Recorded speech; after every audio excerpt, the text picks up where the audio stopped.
A very good morning to all the students and viewers. I warmly welcome to all of you. I am Renu Gupta, lecturer from SCERT UP Lucknow.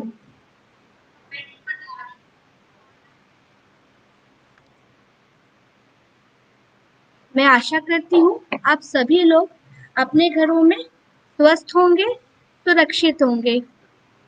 आज मैं आप सभी प्रशिक्षुओं को DElEd fourth semester का जो second compulsory paper है शैक्षिक प्रबंधन एवं प्रशासन उसके बारे में उसके अंतर्गत एक टॉपिक है राज्य स्तर पर शिक्षा के क्षेत्र में कार्य करने वाली प्रमुख संस्थाएं उसके बारे में आज हम विस्तार पूर्वक डिस्कस करेंगे। आज मैं इस क्लास में आप सभी लोगों को राज्य शैक्षिक अनुसंधान एवं प्रशिक्षण परिषद जिसे हम इंग्लिश में SCERT या state council of educational research and training के नाम से जानते हैं उसके बारे में विस्तार पूर्वक पढ़ेंगे। आज मैं इस क्लास में आप सभी लोगों को राज्य शैक्षिक अनुसंधान एवं प्रशिक्षण परिषद की स्थापना कब हुई, किन उद्देश्यों को लेकर राज्य शैक्षिक अनुसंधान एवं प्रशिक्षण परिषद की स्थापना की गई, इसके प्रमुख कार्यों के बारे में, इसके संगठनात्मक ढांचे के बारे में और इसके साथ ही साथ इसकी जो प्रमुख इकाइयां हैं, जो यूनिट्स है, उसके बारे में विस्तार पूर्वक बात करेंगे। इससे पहले की क्लास में मैंने आप सभी लोगों को राष्ट्रीय स्तर पर कार्य करने वाली प्रमुख संस्थाओं के बारे में विस्तार पूर्वक बताया था, जिसमें मैंने आप सभी लोगों को NCERT यानी कि राष्ट्रीय शैक्षिक अनुसंधान एवं प्रशिक्षण परिषद और राष्ट्रीय अध्यापक शिक्षा परिषद इग्नू के बारे में और नीपा के बारे में, national institute of educational planning and administration के बारे में विस्तार पूर्वक बताया था। आज मैं आप लोग को राज्य स्तर पर जो शिक्षा के क्षेत्र में जो प्रमुख संस्थाएं हैं जो कार्य कर रही हैं उसके बारे में मैं बताऊंगी, जिसमें आज हम SCERT यानी कि state council of educational research and training के बारे में विस्तार पूर्वक पढ़ेंगे या यहाँ पर डिस्कस करेंगे। ये जो प्रोग्राम है, ये ऑनलाइन जो आप लोग को ये सेशन लिए जा रहे हैं वो भी SCERT की तरफ से ही इसका संचालन किया जा रहा है। सबसे पहले जो हम बात करेंगे SCERT के बारे में वो है इसकी स्थापना के बारे में कि SCERT की जो स्थापना है 1981 में की गई थी और इसकी स्थापना जो है भारत सरकार की शैक्षिक नीति के परिप्रेक्ष्य में प्रदेश शासन के द्वारा वर्ष 1981 में इसकी स्थापना की गई। परिषद जो है प्रारंभिक, माध्यमिक एवं शिक्षक शिक्षा के क्षेत्र में की गुणवत्ता में अभिवृद्धि करने की दिशा में सतत रूप से गतिशील है। ये तो बात हो गई SCERT की स्थापना कब हुई और किसके द्वारा इसकी स्थापना की गई और क्यों की गई। आगे हम जो बात करेंगे SCERT के स्थापना के पीछे क्या उद्देश्य था, जिसमें सबसे पहला उद्देश्य है प्राथमिक स्तर की जो विद्यालयी शिक्षा है उसके पाठ्यक्रम का और पाठ्य पुस्तकों का विकास करना। जो भी प्राइमरी स्कूल हैं, जो गवर्नमेंट प्राइमरी और उच्च प्राइमरी स्कूल हैं, उसके करिकुलम को डेवलपमेंट पर और बुक्स के डेवलपमेंट पर इसका मेन रूप से SCERT कार्य करता है। साथ ही साथ इन बुक्स का जो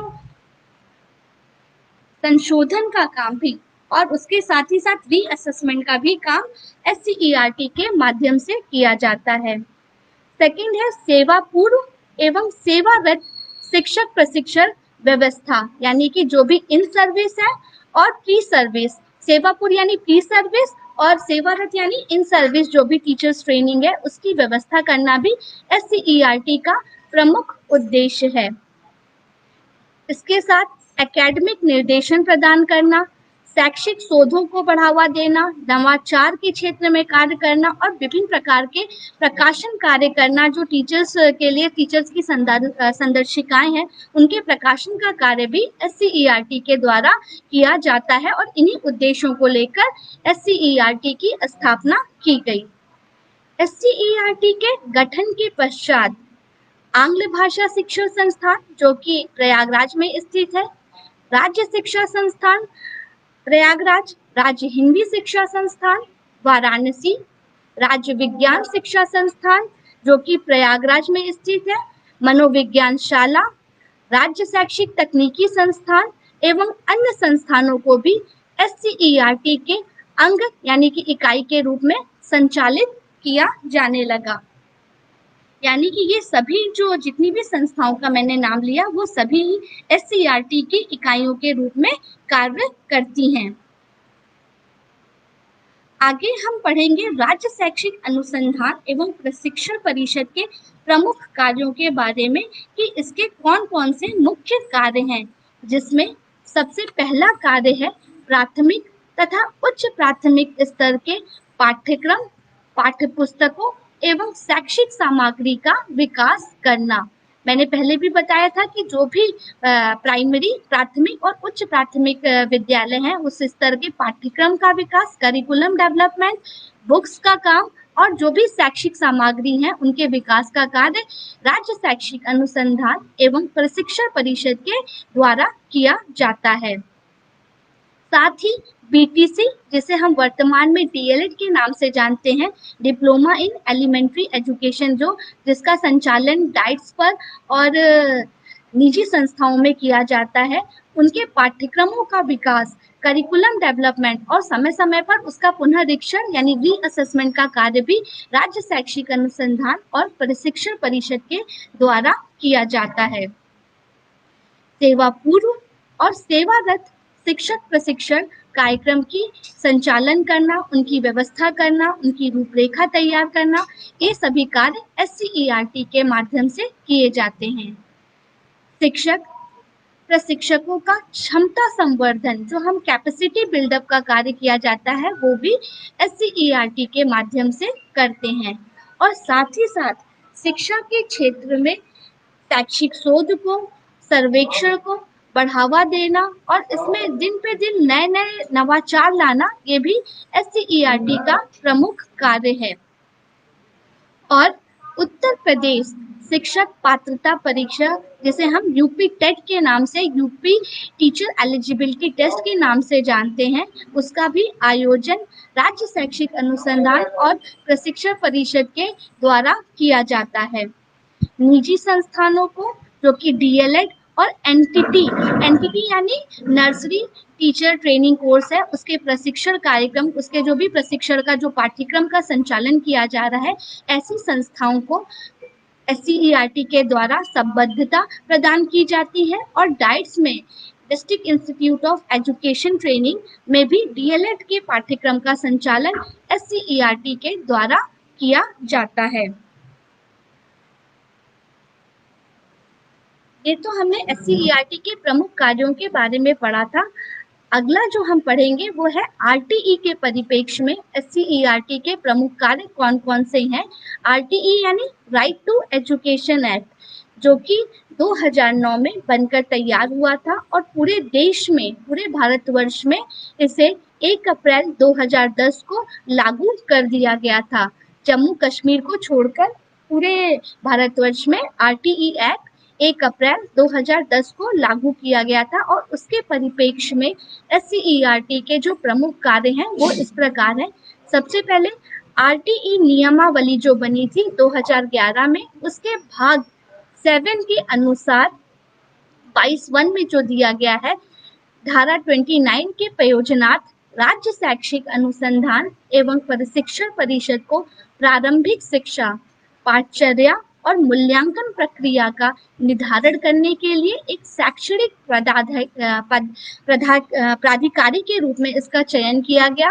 और ये जो एक नोडल अफसर होता है, जो नोडल कार्यवाही करता है, एक नोडल ऑफिस है जहां से इन RTE के परिप्रेक्ष्य में इन कार्यों का संचालन किया जाता है। पाठचर्या एवं मूल्यांकन प्रक्रिया के अंतर्गत जो भी करिकुलम है और जो इवैल्यूएशन प्रोसेस है उसके अंतर्गत SCERT के द्वारा निम्न कार्यों का निर्वहन किया जाता है, जिसमें सबसे पहला है आयु संगत पाठ्यक्रम और पाठ्य पुस्तक एवं अन्य सीखने की सामग्री का विकास करना। मतलब अकॉर्डिंग टू द एज जो पाठ्यक्रम है, करिकुलम है और जो भी पाठ्य पुस्तक है और जो सीखने की जो भी सामग्री है उनका विकास करना RTE का प्रमुख कार्य है। RTE के परिप्रेक्ष्य में नेक्स्ट जो है वो है सेवारत अध्यापक प्रशिक्षण की रूपरेखा का विकास करना। जो भी इन सर्विस टीचर्स हैं उनके प्रशिक्षण के लिए, उनकी ट्रेनिंग के लिए प्रोग्राम की रूपरेखा को तैयार करना भी SCERT का प्रमुख कार्य है। सतत एवं व्यापक मूल्यांकन हो, जो भी एक कॉन्टिन्यूअस एंड कॉम्प्रिहेंसिव जिसे हम CCE के नाम से जानते हैं, इवैल्यूएशन को व्यवहार में लाने के लिए एक गाइडलाइंस तैयार करना, एक दिशा निर्देश तैयार करना भी SCERT का प्रमुख कार्य है।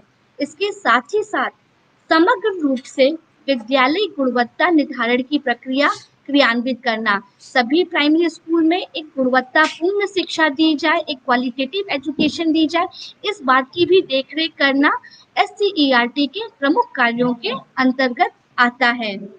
और साथ ही प्रारंभिक कक्षाओं हेतु कक्षावार यानी कि अकॉर्डिंग टू द क्लास। सबसे पहले नए वीडियो को देखने के लिए आप हमारे चैनल को सब्सक्राइब करें और बेल आइकन को प्रेस करें, जिससे कि जब भी मैं नया वीडियो अपलोड करूं तो आपको उसका नोटिफिकेशन मिल जाए।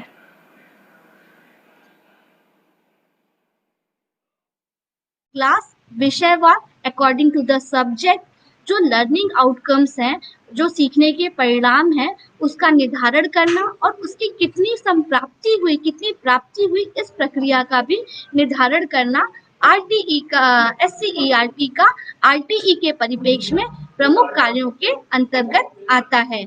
इस प्रकार मैंने आप सभी लोगों को SCERT के प्रमुख कार्यों के बारे में बताया कि ये कौन-कौन से कार्यों का संचालन किया जाता है।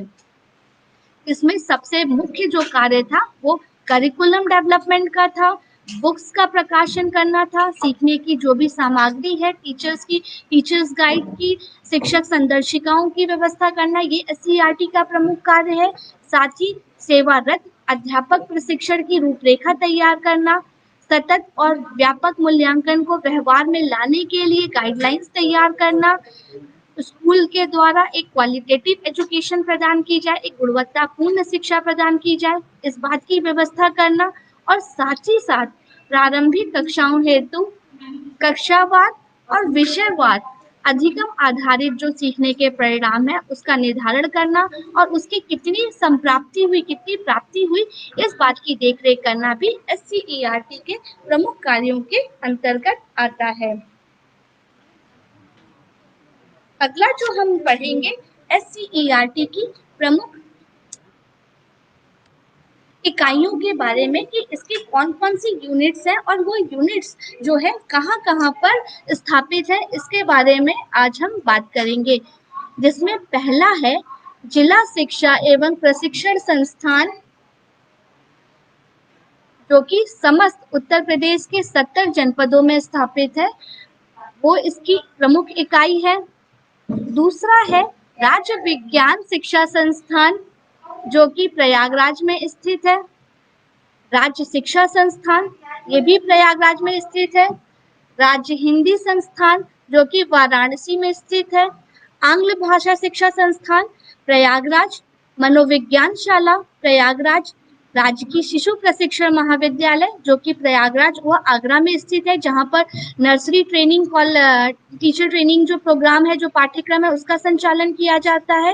राजकीय शारीरिक प्रशिक्षण महाविद्यालय जो कि रामपुर में स्थित है और ऐसे राजकीय शारीरिक प्रशिक्षण जो महाविद्यालय है वो 7 महाविद्यालय जो रामपुर में स्थित है, जहां पर डिप्लोमा इन फिजिकल एजुकेशन जो का पाठ्यक्रम का संचालन किया जाता है। साथ ही राजकीय महिला शारीरिक प्रशिक्षण महाविद्यालय जो कि प्रयागराज में स्थित है और यहाँ पर भी DPED diploma in physical education जो पाठ्यक्रम है उसका संचालन किया जाता है। राज्य शैक्षिक तकनीकी संस्थान जो कि तकनीकी संबंधी जो भी सहायता है, जो भी वीडियोस वगैरह बनने का काम है, जो भी एक टेक्निकल क्षेत्र में जो कार्य किए जाते हैं वो सभी इसके द्वारा किया जाता है। IASE जो प्रयागराज में एडवांस इन एलिमेंट्री एजुकेशन जो है वो जो कि प्रयागराज में स्थित है, और CTE लखनऊ, वाराणसी और प्रयागराज में स्थित है। ये CTE यानी कॉलेज ऑफ टीचर्स एजुकेशन उस सभी का ये सभी जो है SCERT की राज्य शैक्षिक अनुसंधान और प्रशिक्षण परिषद की प्रमुख इकाइयां हैं। और CTE जो कि वाराणसी में स्थित है वहां पर 2017 से DLED जो कि 2 वर्ष का पाठ्यक्रम है उसका भी संचालन यहाँ से किया जा रहा है। इस प्रकार मैंने आप सभी लोगों को 12 जो SCERT की यूनिट्स हैं उसके बारे में विस्तार पूर्वक बताया। इसके बारे में अब हम नेक्स्ट जो बात करेंगे SCERT के संगठनात्मक ढांचे के बारे में, संगठनात्मक संरचना के बारे में, जो इसका स्ट्रक्चरल कैसा है और क्या-क्या इसमें कौन-कौन से डिपार्टमेंट्स आते हैं, कौन-कौन से डिपार्टमेंट क्या-क्या काम करते हैं, इसके बारे में हम अगला जो नेक्स्ट हमारी स्लाइड है इस पे बात करेंगे। सबसे पहले SCERT के जो सबसे सर्वोच्च अधिकारी होता है वो है निदेशक SCERT जो कि डायरेक्टर हमारे हैं, वो सबसे सर्वोच्च अधिकारी होते हैं। और 2 प्रमुख इसकी शाखाएं हैं, एक है शैक्षणिक शाखा और दूसरा है प्रशासनिक शाखा।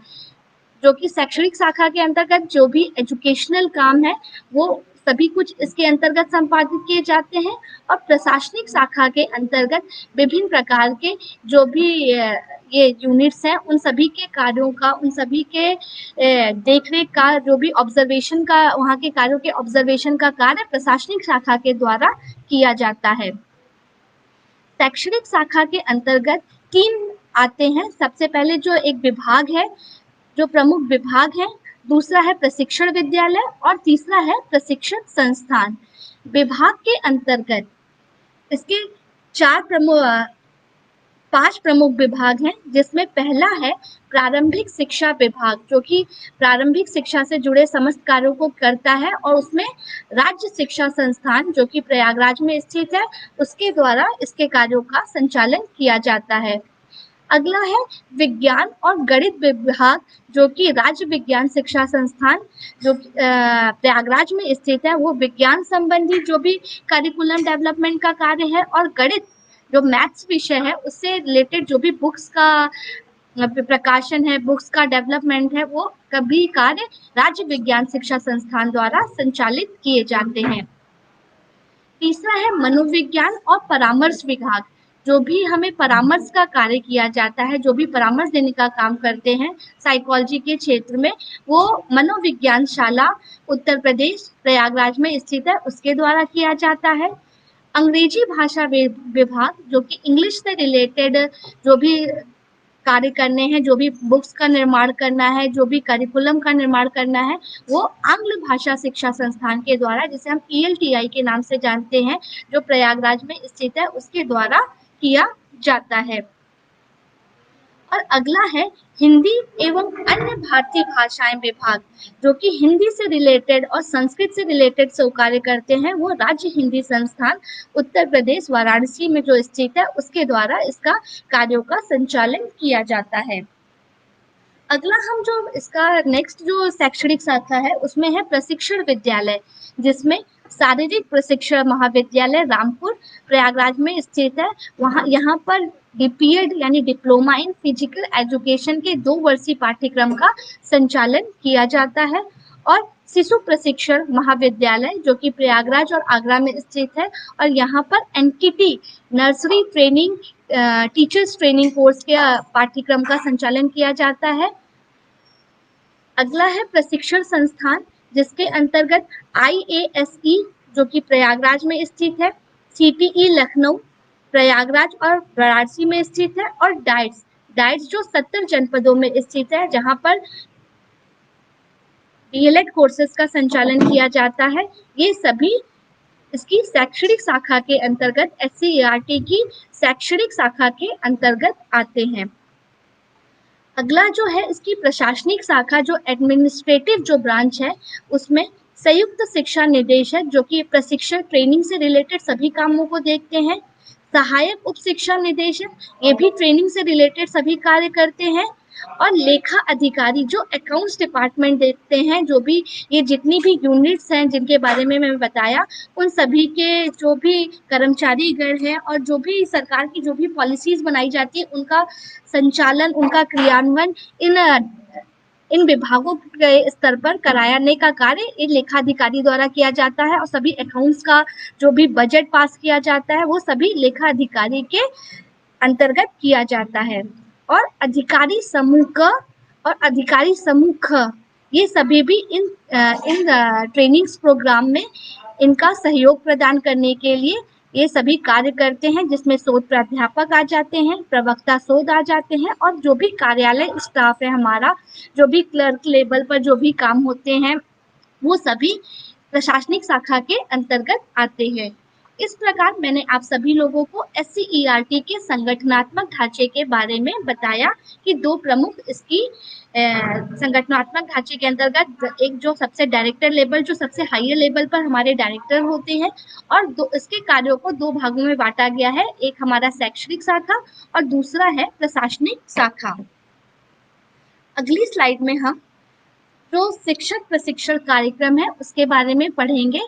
सबसे पहले SCERT के डाइट्स के माध्यम से और निजी संस्थाओं के माध्यम से जो DLED कोर्सेज का संचालन किया जाता है, जिसमें हम डिप्लोमा इन एलिमेंट्री एजुकेशन के नाम से जानते हैं, वो सभी 70 जनपदों में DLED कोर्सेज का संचालन किया जाता है। और इसके साथ ही साथ जो निजी संस्थान हैं, जो प्राइवेट इंस्टीट्यूट हैं, जो कि 3159 है, वहां पर भी DLED कोर्सेज का संचालन किया जाता है। और CTE यानी कॉलेज ऑफ टीचर्स एजुकेशन, जो कि वाराणसी में स्थित है, 2017 से वहां पर भी DLED कोर्सेज का संचालन किया जाने लगा है। जो दूसरा प्रशिक्षण कार्यक्रम है वो है CT नर्सरी, जो कि राजकीय शिशु प्रशिक्षण महाविद्यालय प्रयागराज और राजकीय शिशु प्रशिक्षण महाविद्यालय आगरा में जो नर्सरी ट्रेनिंग, जो टीचर्स ट्रेनिंग का सर्टिफिकेट कोर्स है, जो कि 2 वर्ष का होता है, उसका संचालन राजकीय शिशु प्रशिक्षण महाविद्यालय आगरा द्वारा और प्रयागराज द्वारा इसका संचालन किया जाता है। और इनकी जो सीट है वो प्रयागराज में 34 इसकी सीट है और आगरा में इसकी सीटें 30 हैं। इसी प्रकार DPED college, diploma in physical education, जो 2 वर्ष का पाठ्यक्रम है, उसका संचालन भी राजकीय महिला शारीरिक प्रशिक्षण महाविद्यालय, जो कि प्रयागराज, ये स्पेशली केवल महिलाओं के लिए कॉलेज है, वहां पर इसका संचालन किया जाता है। राजकीय शारीरिक प्रशिक्षण महाविद्यालय रामपुर, वहां पर इसका संचालन किया जाता है DPED कोर्सेज का। Christian college of physical education, जो कि लखनऊ में स्थित है, वहां पर DPED कॉलेज का संचालन किया जाता है। और श्री गांधी मेमोरियल शारीरिक प्रशिक्षण महाविद्यालय जौनपुर में भी DPED कोर्स का संचालन किया जाता है। और इन सभी के बाद में जो सीट निर्धारित की गई है, प्रयागराज में इसकी 25 सीटें हैं, रामपुर में इसकी 50 सीटें हैं DPED की। Christian college of teachers physical education, जो कि लखनऊ में, वहां इसकी 30 सीटें निर्धारित की गई हैं। और गांधी मेमोरियल शारीरिक प्रशिक्षण महाविद्यालय, जो कि जौनपुर में स्थित है, उसकी 25 सीटें निर्धारित हैं, जहां पर DPED कोर्सेज का संचालन किया जाता है। इसके साथ diploma in guidance and psychology, जो 9 माह का कोर्स है, 9 मंथ का कोर्स है, वो मनोविज्ञानशाला प्रयागराज में इसका संचालन किया जाता है, जहां पर इसकी 15 सीटें हैं। और इन 15 सीटों का में एक टेस्ट ऑर्गेनाइज करके या परसेंटेज के अकॉर्डिंग इनका चयन किया जाता है उन सभी विद्यार्थियों का, और यहाँ पर उन्हें diploma in guidance and psychology की ट्रेनिंग प्रदान की जाती है।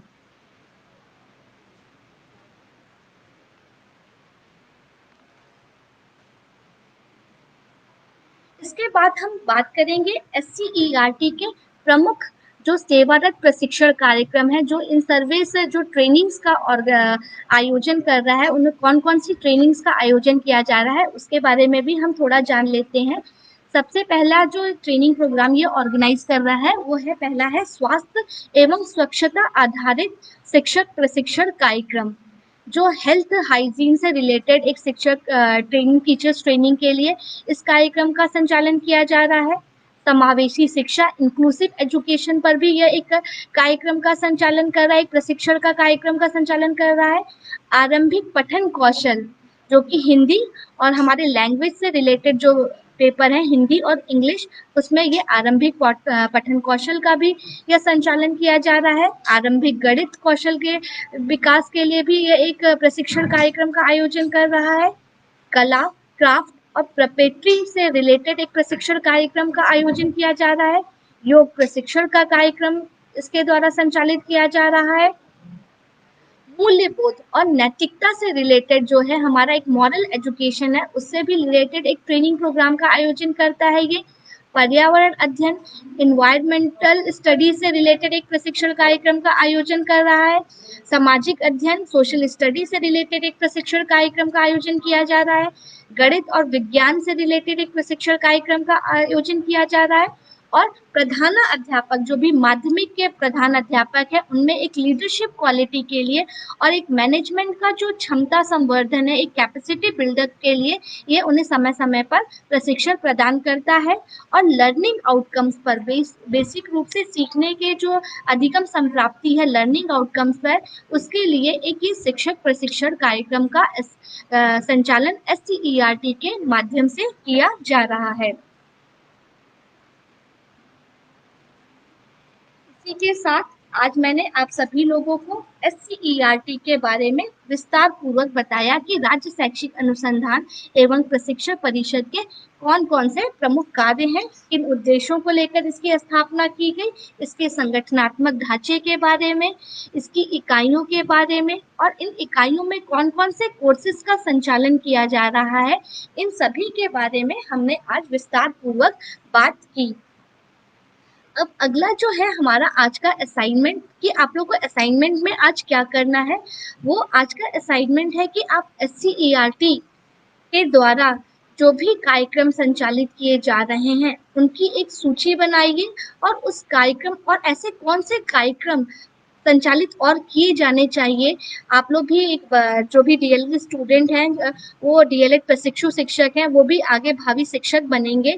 तो ऐसे और कौन-कौन से समस्याएं हैं जो प्राइमरी लेवल पर प्राइमरी विद्यालयों में आती हैं, जिसका सामना करने के लिए उनके एक टीचर्स को एक ट्रेनिंग देनी चाहिए, उसकी एक सूची बनाकर एक प्रोजेक्ट के रूप में तैयार करके अपने डाइट्स पर, और जो भी प्रशिक्षु निजी संस्थाओं में पढ़ रहे हैं वो अपने संस्थाओं में सबमिट कर दीजिएगा। इसी के साथ आज मैं अपनी क्लास को एंड करती हूँ। Thank you so much. सबसे पहले नए वीडियो को देखने के लिए आप हमारे चैनल को सब्सक्राइब करें और बेल आइकन को प्रेस करें, जिससे कि जब भी मैं नया वीडियो अपलोड करूं तो आपको उसका नोटिफिकेशन मिल जाए।